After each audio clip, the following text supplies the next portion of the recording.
In March of 2024, I began the painful process of a divorce. I thought the end of my marriage was also the end of all my hopes and dreams. When I took a step back and recognized my relationship for what it truly was, I realized it was holding me back from achieving so many of my goals and ambitions. I chose to take my pain and use it as fuel to create the best, most positive life for my 2 young boys and I. Since then, I've crossed items off my bucket list, improved my health, laughed more than I have in years, did things I never thought were possible, and made unforgettable memories with my family and friends. I now envision my future being brighter than it has ever looked before. I'm here to share my journey and bring guests on to tell their stories of how their painful situation turned out to be a redirection in life. Welcome to the Pain into Positivity podcast. I'm Jenny, and I'm here with Karen Wielinski. Welcome, Karen. Good, thanks. Thanks for asking me, Jenny. Oh my goodness, I said I've been manifesting this. You are a remarkable human, and I met you and Jill when you moved next door to my sister in Clarence. Right. However, months before I met you and Jill, you experienced the most unimaginable event that also claimed the life of your husband. Mm-hmm. Can you share with me the details of that day and that night? Yeah, February 12th, 2009, we lived in Clarence Center, New York. Just a regular Thursday night.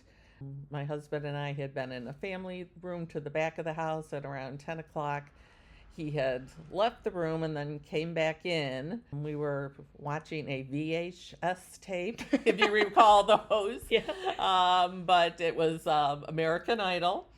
He came back in and I wanted to change the channel and watch something else. So I asked him if he wanted to keep watching it. And he said, well, how much longer? And I said, oh, probably an hour. And he had laid down on the couch and he popped up off the couch and he goes, I don't have time for that. And so he left the room. So I'm very grateful that my last minutes with my husband, he did make me laugh. Yeah. But he had barely left the room when I just heard this noise, and we were right on the flight path. Mm-hmm. So you get used to like hearing that. But this one just like it sounded different. I was sitting on a love seat and I just thought to myself, what is that? Then like, is that a plane? And if that's a plane, it might crash. And and I swear this is true. And no sooner did I think that than everything's falling down around me. So, and I going, to myself, oh my gosh, it crashed into us. Oh my God. So Jill, my youngest daughter, was home. She was upstairs in her sister's bedroom, which I am thankful for because if she had been in her bedroom, she would not be here today. But anyway, I'm sitting on this love seat and I'm thinking to myself, am I alive? Am I dead? Like, I don't know. I have chills right now. I know this story. I've talked to you about it before, but I have chills just hearing it again. So, when I realized kind of what was going on, I just thought, I can't stay here. So I looked up and on my right, there was an opening above me. So there was something blocking it, and I put my arm up and tried to push it, and it didn't move. So then I think I yelled in case, somebody was out there. But I just thought, I can't stay here. And years ago, this was probably a few months before the crash, I had watched 2020. They did this sequence on how many people who are in tragic situations sometimes die because they panic. Mm-hmm. So I'm remembering that and I'm thinking, okay, I'm not going to panic.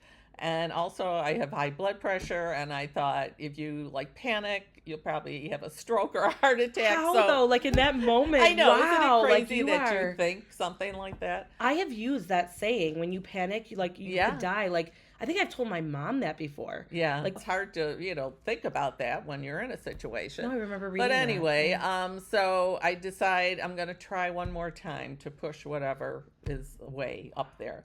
And the second time, to me, that was one of the miracles of the night. It actually moved. So, do you know what it was? No, I don't. I had socks on, but no shoes. And I stood on the arm of the love seat, and I started to crawl out of this hole.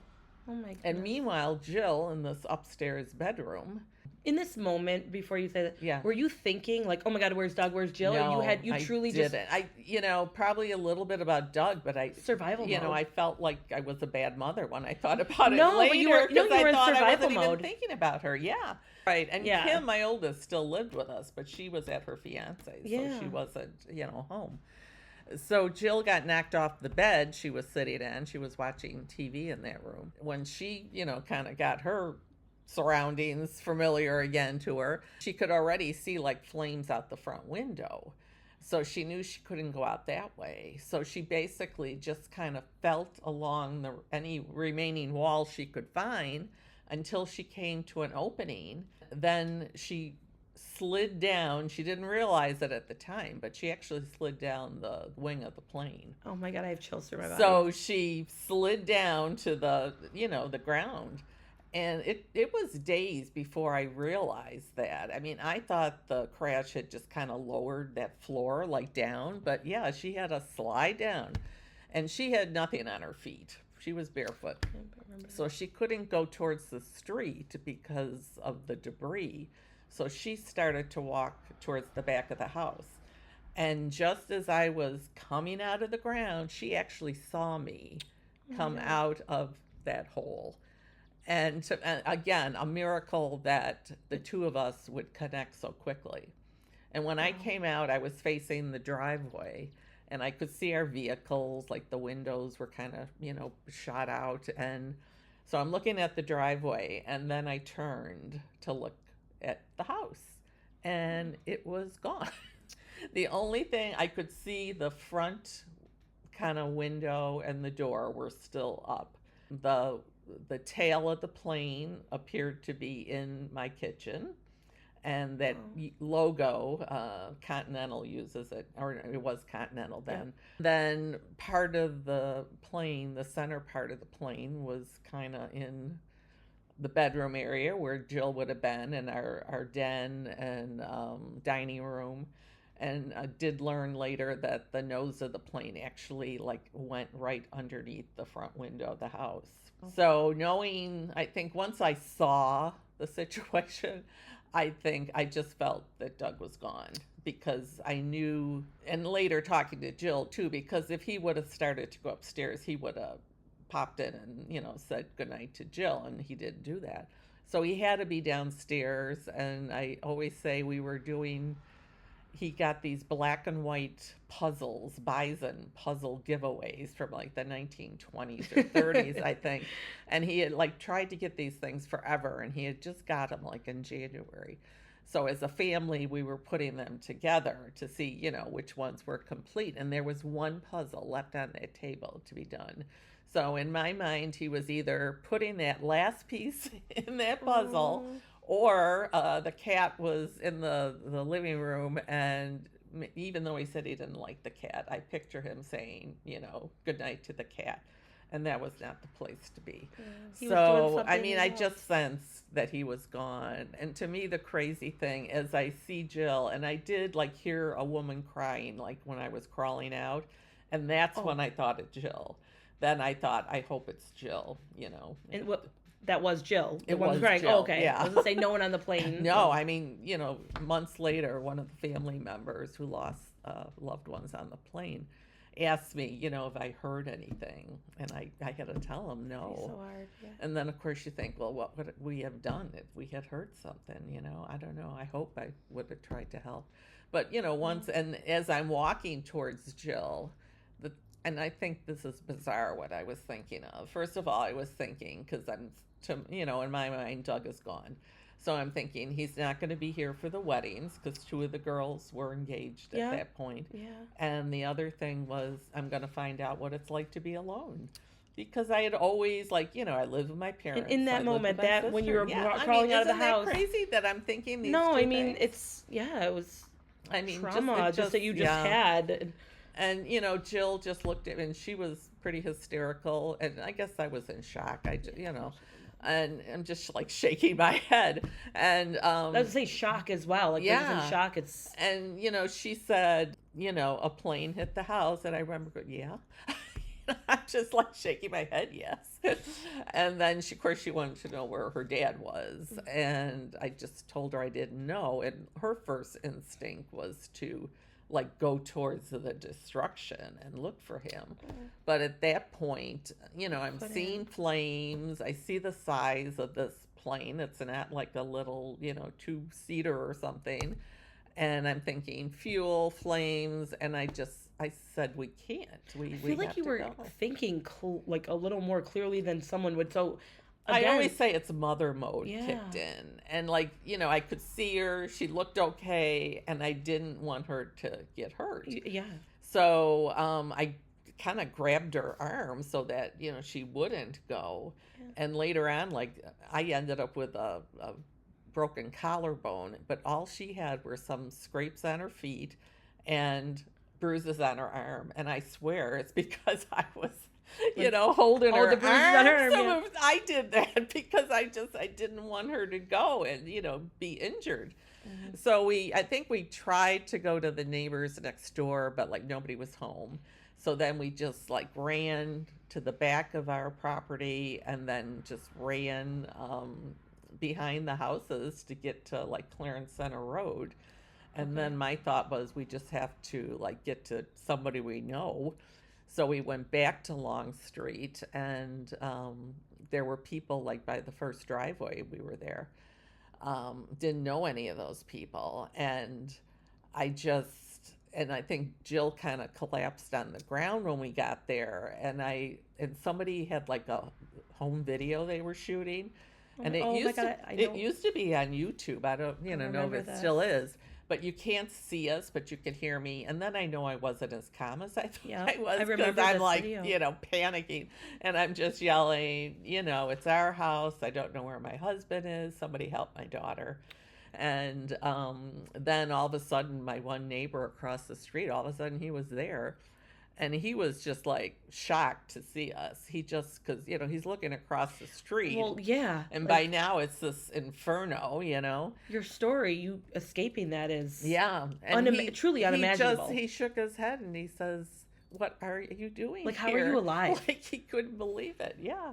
Yeah, and they took us in, and the rest. You have to read the book to find out. I was just gonna. Well, we're gonna definitely get to that because that's a good one. It is a good one. Yeah, it was just. Even now I still think, oh my gosh, I can't believe a plane crashed into our house.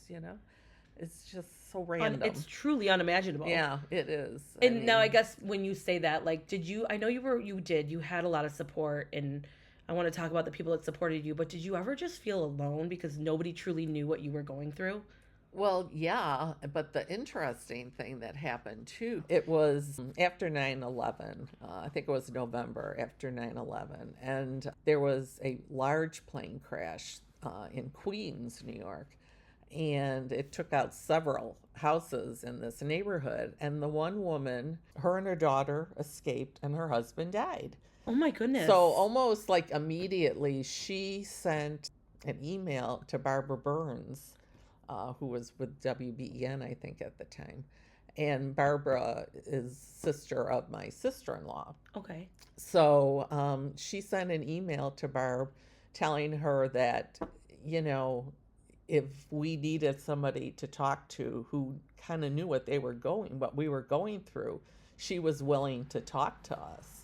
Wow. And, it was true. She kind of knew how we felt because she had the same situation. Wow. So it took me I actually didn't know that. Well, yeah, I think it's in the book. That is? Okay. There's a chapter, say. Yeah. Okay, but it's been a while since I read the book. The second book has a little bit more detail about it. But it took me a while before I think I emailed her right away and thanked her.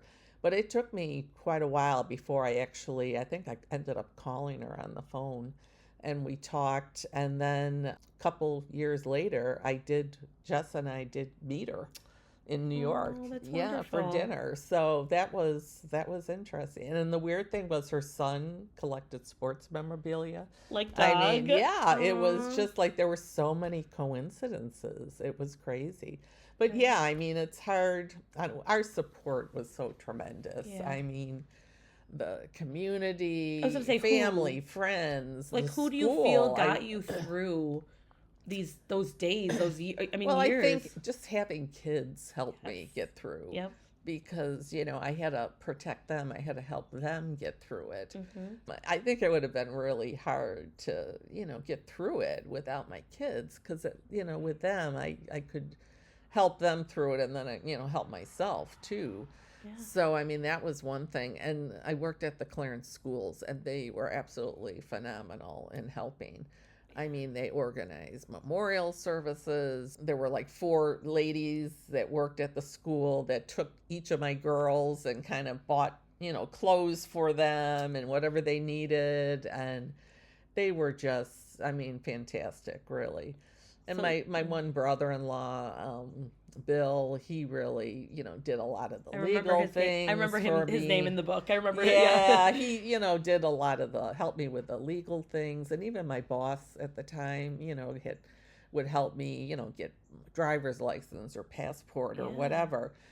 Such a supportive group. And oh my gosh, cards and letters we got. And, people sending donations and it's crazy. One lady sent me, I don't even remember her name now, but she sent me like $5 and a Aw. little like makeup bag. And I still use the little makeup bag Oh my 16 years goodness. later. But, Boy Scout troops and mothers groups and just everybody was like, donating money to help us. And eventually, the 3407 Foundation was established because there was so much money people were sending, like for a memorial, Gotcha. that, they had to organize. But, it was just amazing. And my goal, and I think I did pretty well with it. I want anybody who like gave us something or gave us a monetary gift. I sent them a handwritten thank you note. Oh my goodness. And I forget, I don't know if it was like 600 or something. It's in the book. I can't think Wow. what it is. Besides that, we got so many cards. I mean, I just couldn't thank all those people with notes, but it's just amazing, crazy. So yeah, there was a lot of support. That's wonderful. Even though, I feel that you didn't choose to be strong. You didn't want this, obviously, but you had to be. You had no choice. Yeah, and people will say, if somebody tells me, oh, you're so strong or whatever, and I always tell people, you never know what you can do until you have to do Until it. you have to do Yeah, it. I believe that. I believe that a lot. And even the first night, I think about like a hairbrush, a toothbrush, like, where did you Yeah. go? Where did you stay? When Like, we had to, go to the emergency room to be checked out, but they gave us, I think, scrubs. They gave us a set of scrubs. I think they gave us a toothbrush and toothpaste. because I'm saying your basic necessities of even your closet, Yeah, your clothes. and no, American Red Cross. They had come into the emergency room and talked to us, and they gave us vouchers. And the next day, my other brother-in-law, Eddie, and his wife, Maureen, went to Target to get us stuff, clothes and stuff. So, but when they got there, like they thought they'd just get some basics, but they told them, no, you have to like spend the whole amount at Oh, one wow. time. So I don't know, they bought all kinds of stuff for us.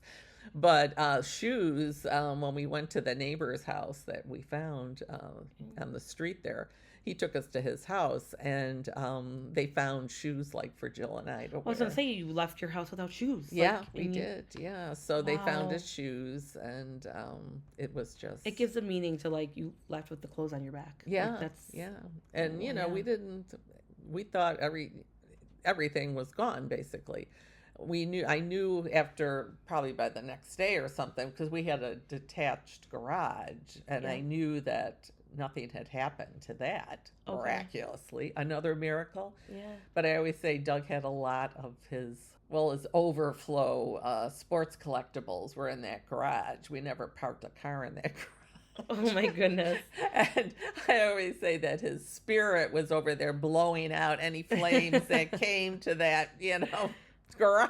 Yeah. But, never in a million years would I have thought that so many things were retrieved from that site. Oh, really? Okay. I mean, one of the other 3407 family members told me that he was told there were 40,000, I think, items retrieved from the site.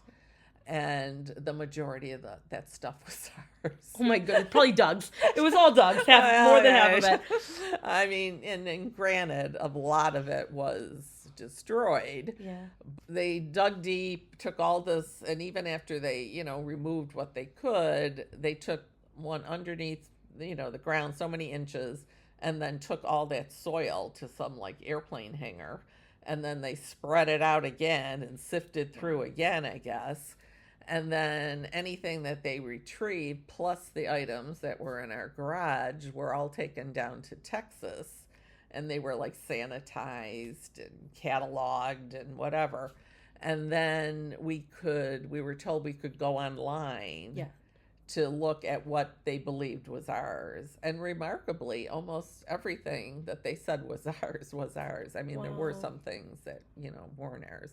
Is that ring on your finger, is that Doug's? Yep, that's his UB ring. Okay. And I love the story with that, too, because he used to wear his wedding ring and the UB ring. Yeah. And when he would take them off sometimes, then I'd laugh at him and say, if anything happened to the wedding ring, you probably wouldn't care. But if anything happened to the UB ring, you'd be all upset. Yeah. Well, what showed up? The UB ring, and never did find his wedding ring. So to me, that's crazy. That's pretty crazy. Maybe he had it on. Who knows? Well, I remember too, there was a cat in the house. Yeah.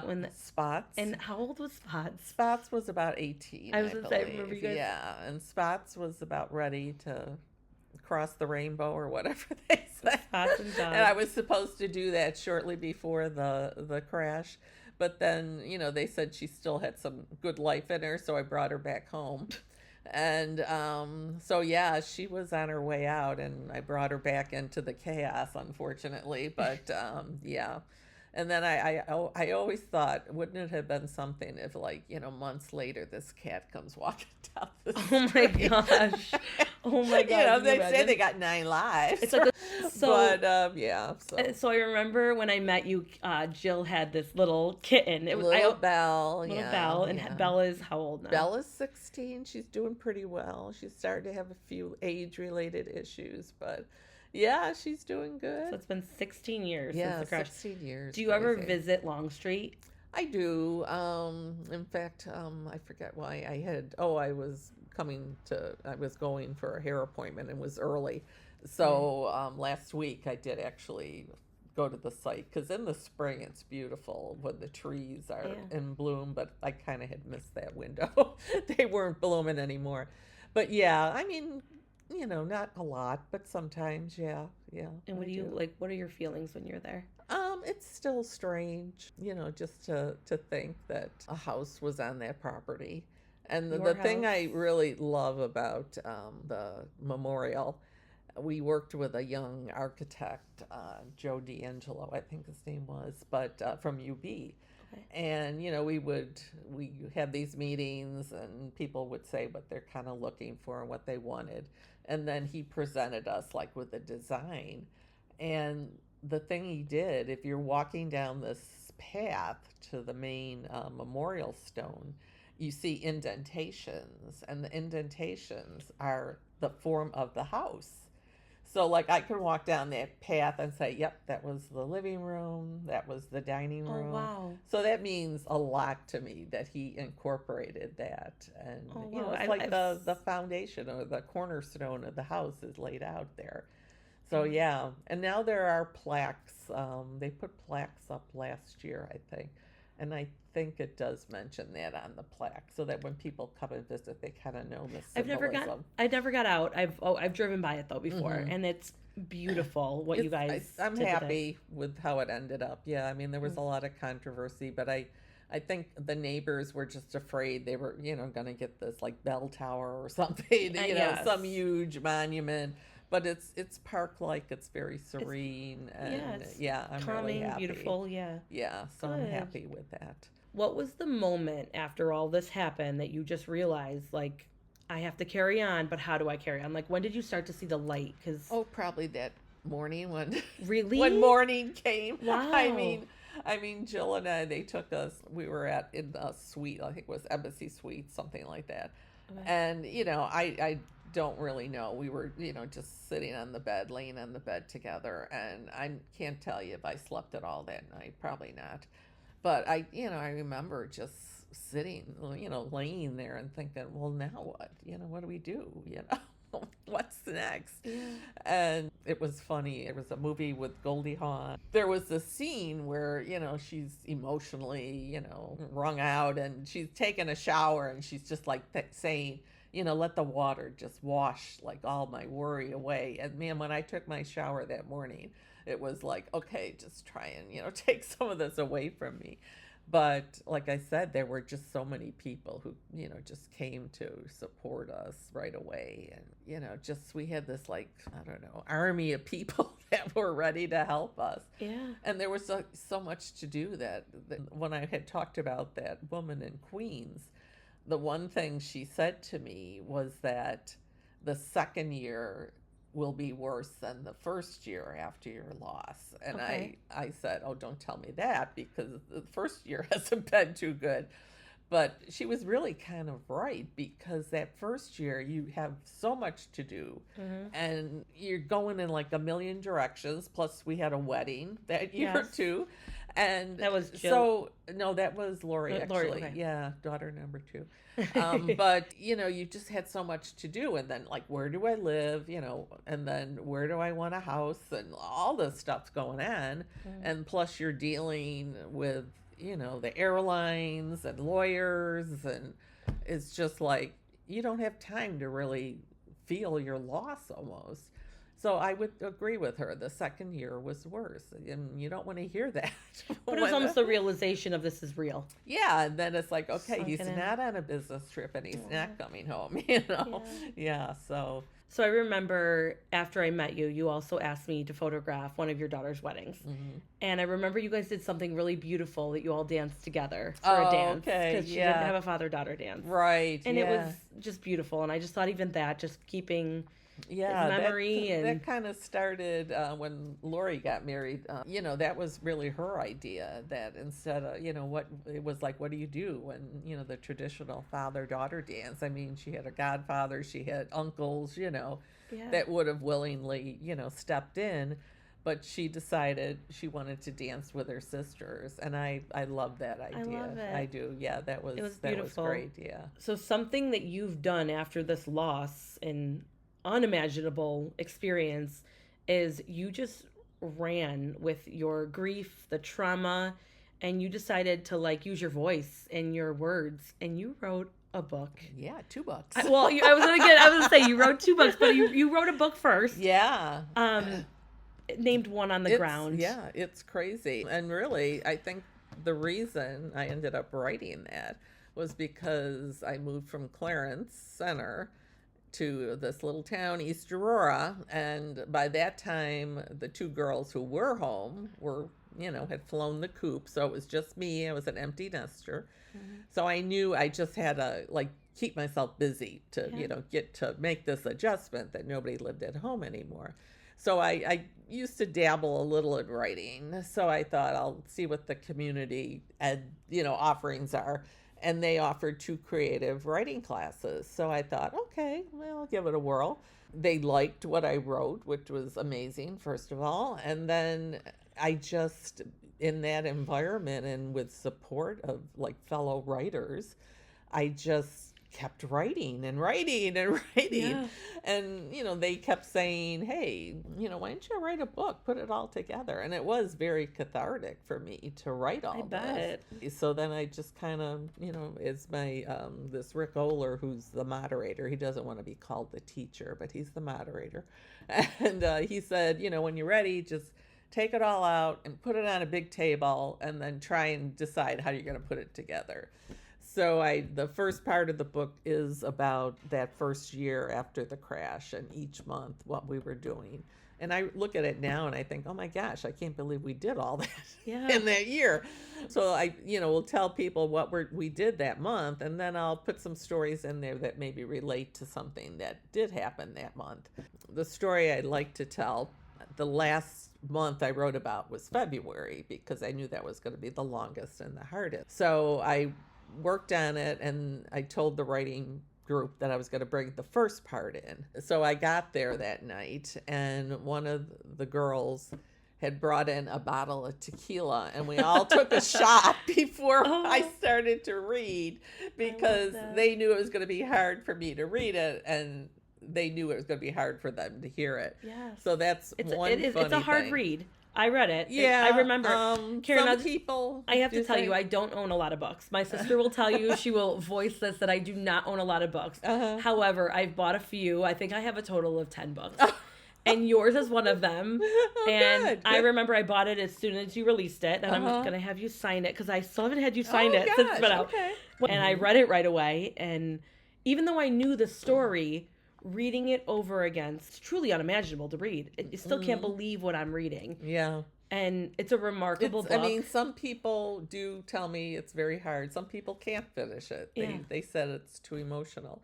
And I used to kid, when I first came out, I said, yeah, we should sell the book with a little pack of Kleenex on the back. Because people will end up crying sometimes. Yeah. But I do book talks, and it's always great when somebody will come up and tell me, maybe they're a widow or a widower, and they'll say, I never knew how to express how I felt, but then I read your book and I said, yeah, that's, how I feel about it. So I love when people, tell me that they're getting something, good for them to help them get through their tragedies. And I really love when people come and tell me that even though they didn't know Doug, they feel like they know him after reading the book, which to me, that's really important. And it makes me happy that they say that, Oh, and I think that's one of the reasons I wrote the book too, because I didn't want people just to remember Doug for how he died. Absolutely. I wanted them to know how he lived too. So I think I do that in the first book, definitely. And I know you named it because it was the number of people that died and then one on the ground. He was always the little after, after the fact, they would put him in there. I know people didn't mean anything by that. But just to me, it was oh yeah, and one on the ground, Yeah. So, the title was kind of easy to come by. And I talk about my relationship with the other 3407 families. Yes. It wasn't easy to, meet with them originally, because I knew what we were going through. And, when you meet these people, you can see their pain, too. And I just didn't know if I could handle that. But eventually, I did, and really wonderful people. And I don't take credit for the wonderful work they did for getting the air safety bill passed. That first year, I did not go to DC with them. I would send emails when they'd want us to blitz and, send emails to congressmen and Senate when, bills were coming up or issues were coming up. So I definitely did that, and I definitely supported them. But I couldn't feel like I could go down to DC and, campaign with them. So I did very little. Don't give me credit for that. And what was the law that was passed? Can you share? It was the air safety bill. It was passed in 2010. But the one big thing was the amount of hours a pilot needed before they could even co-pilot. The co-pilot issue, I think, was the most because it was very low. So that changed just to make sure that when you got your reservations, it said on your ticket you had a regional airline flying you, which I understand that was not the case. It just said Continental. Yeah. And, it didn't say anything about a regional airline. So now that you have to be aware of that when you get tickets.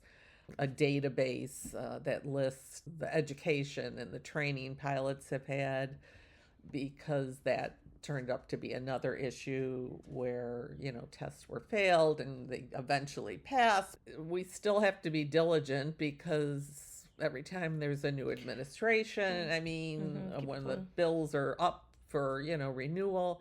Okay. So, I did finally start going to DC with them. I think it was the 4th anniversary I went down. And it was an eye-opener because, to me, a bill passed and that was it. But, this database aspect of it just went into effect, I think, last year. Oh, wow. That's like 15 years later. Wow. So, So my relationship with them, and then we were the only ones that actually didn't settle out of court. We went to trial. And mainly because when we said we wouldn't take the settlement, at that time, not just our attorneys, but the other 3407 families attorneys had gathered all this information about, airline practices, vacations, and sick time, and just information that led you to believe that, maybe it was pilot error, but there were reasons because of, their job situation. Yeah. So we were told that all this information that they had collected could be, brought to the trial so that the public would be aware of it too. But after we said, okay, we'll go to court, and mainly that was because Continental at that time had never claimed any responsibility. Shortly after we said, okay, we'll go to court, Continental they said they were vicariously liable, which I thought, what the heck does that mean? Yeah. And someone finally explained it to me. It's like if you have kids, you go on vacation, and your kids have a wild party in your house. Even though you're not there, they get in trouble, you're going to be partially responsible. Oh, jeez. Yeah, just remember that when your kids become teenagers. Good to know. Yeah, but, and so none of that evidence could be presented. But by that time, the settlement was off the table, so we did it. And it was an unpleasant situation. But I write about that, and it ended up okay. The thing that bothered me most about the trial was that they just kept bringing up Doug's sports collection and trying to more or less say that because he was so fanatical about his sports collection that he neglected his family, which was what? Yes. Oh my gosh. So that was totally not true. That, you probably and plus, by the time the trial came 5 years after the crash, the girls were all married. They all had jobs. They more or less were saying, well, okay, you're married, you got a husband, you got him for support, and you got jobs, he can support you. So, you don't need your father's support or guidance anymore. Oh, my goodness. And when Lori was up there. I'm so sorry you had to deal Lori with all that. was up there, and she just looked at him, and she said, my husband is my peer. My father was my mentor. And then they never brought it up again. But, that's what really made me So you had to, mad. relive this traumatic event, and they had to, they almost downplayed it on you. Well, their main thing, I don't think they were saying that we weren't entitled to something. Yeah. But they just were saying, well, they look, at the age of the girls, my age, Doug's age, and okay, well, how many more years would he have lived? And, Oh, my goodness. It's like a cow. You're what's talking his worth, Oh, my goodness. So that's what really was hard about the trial, I think. Wow. And trying, and the collection, they just kept bringing that up. And we had boxes and boxes of destroyed collectibles. Yeah. And I kept saying, all I could think of was Miracle on 34th Street, the Christmas movie. They're trying to, say that he's Santa Claus or whatever. So they have this scene where they bring in all these letters that the kids, wrote, and they just dump them in front of the judge. And I kept saying, why don't we take all those boxes that still smell of smoke and cleaning fluid and gasoline, bring them in, set them on the table where the, evidence is kept, and just let them smell all day long. Oh my goodness. But they never did that. Oh my goodness. Well, that was the frustrating part. Sorry that you had to deal with that. Yeah. But you also wrote another book called The Pieces of My Puzzle. And you write about your life and your life with Doug, and you fill it with beautiful memories and photos and You said you wrote about each girl. Yeah, I wrote about each of my daughters, which is hard to write about your children. Yes. And, I write about, I grew up on the east side of Buffalo, and on my mother's side especially, everybody lived in the neighborhood, and y'all went to the same school, y'all went to the same church. So it was like a big part of, my growing up years. And I write about my school years, those awkward teenage years. What else do I write about? It's been a while. I have to look. Oh, my jobs, homes I've lived in. And all the photos, how did you get some of your photos back? A lot. My sister gave me some, and people, would send us pictures if they had them, Okay. I used to always, I still do send my little Christmas newsletter with pictures, and like friends. One friend even gave me like all the cards I had sent in all those years, which, because I make my cards too. Yeah, so it's fun. But yeah, the pictures, I mean, that almost drove me crazy too, because I guess I put this together kind of during COVID. But like trying to remember, where did I see the pictures? And like, we got tons of pictures back from the crash site. Unbelievable. Wow. I wish when I looked at them originally, I had organized them somehow, but I didn't. Yeah. So like I'd have to think, okay, which box was that in? Oh my And goodness. it almost drove me nuts. And I talk about the five senses because I feel like that's a big part of, what is part of our life, our senses, what we see. Yeah. And like I've always kind of been fascinated like with hands and touch, and so I talk about that. And I also put some recipes in it. So wow. there's a chapter about recipes. I don't have that book, so I'm going to have to get that one. There's recipes at the back of the book. Oh my goodness. Look at you. So yeah, it's like everything you don't need and everything you never wanted to know about me is in this That maybe book. you See, needed to know. we were just talking You about, didn't know you needed to know. I know, and we were just talking about the dancing, and I just came across that picture of Lori and the girls, but now the dancing I photo think at the it's wedding. in the census thing, yeah. Aw. Yeah, I'm really happy, and I had a lot of stories. And here's an interesting thing too. So I sent the girls a copy of the book when it, first, before it was totally published, the galleys or whatever you want to call it. The manuscript. Right? Yeah. So Jess, daughter number 3, who's in Denver, called me the one night, kind of late, and she had a question about one of the ants I was talking about. And then she says, ma'am, and like it's just before it's going to go to publication, like we're ready to send it. And she goes, ma'am, it might help if you put a family tree in there. And I thought, family tree? Like I'm ready You put a family tree in there. I know I'm you ready did. to get rid of this, And I don't know why I never thought of it until she mentioned it. But Doug was really into genealogy Okay. in his later years. And he had done a lot of research. And he had written out the family tree for both sides of my family. Oh, wow. And I actually had he must have had copies at work or something, because I don't know how else these things would have survived. So I had, both of those, and I thought, well, there you go. So at the beginning, you put a of family the tree book, in the book. and in Doug's writing, Wow. the original, and I love it that he was a contributor to the book. I love So that. I thank Jess for kind of mentioning that, and here it is. Very cool. So you have been through moves of houses. You've been through weddings with your daughters. Mm-hmm. You've been through divorces with your daughters. You have 6 grandkids. Mm-hmm. You are a published author. Yeah. You have done so many things.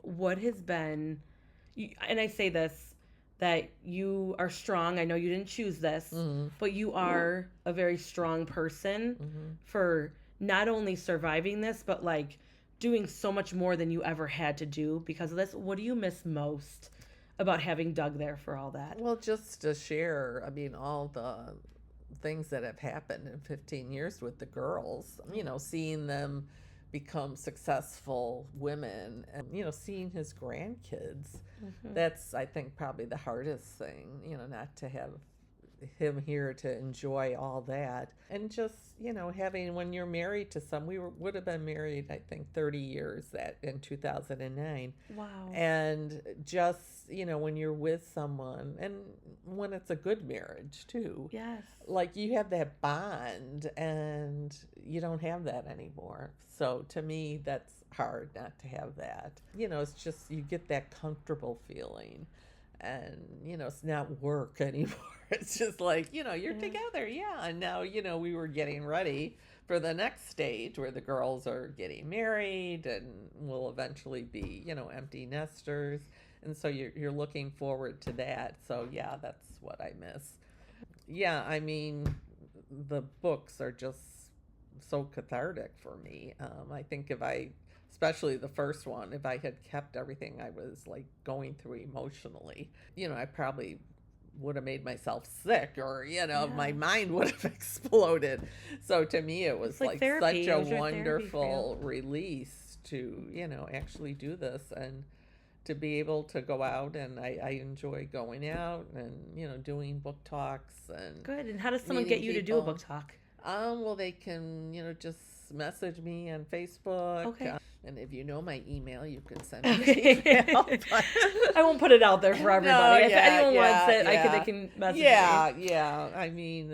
So I know that Doug loved history, loved his collectibles. You guys are from Clarence. Mm-hmm. Tell me about the wonderful thing that you do for the scholarships in his name. Yeah, we decided that first year right away that a nice way to honor him would be to give a scholarship.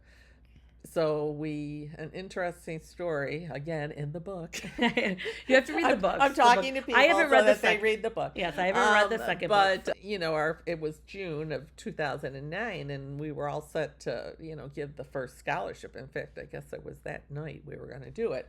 And my brother-in-law had called me and said he wanted to know if he could meet me, like, at lunchtime. So we did meet, and... he informed me that, unfortunately, I don't want to go into too many of the details, but that Doug was not totally complete when they found him. And they had, his legs had been severed. I remember that. They, had recovered them. Wow. They, of course, had to tell me. And, like, my thing was, like, why did they never tell us this in the beginning?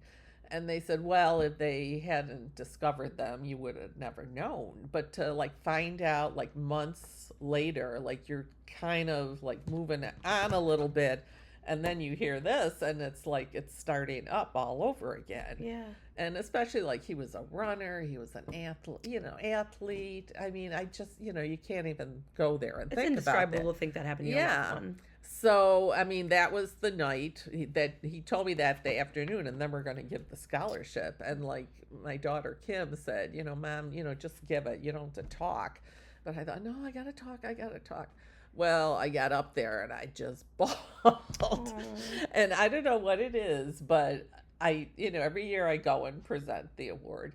Okay. But when I do all these book talks, and sometimes my voice will crack and it takes me a few minutes and I gotta, get myself under control.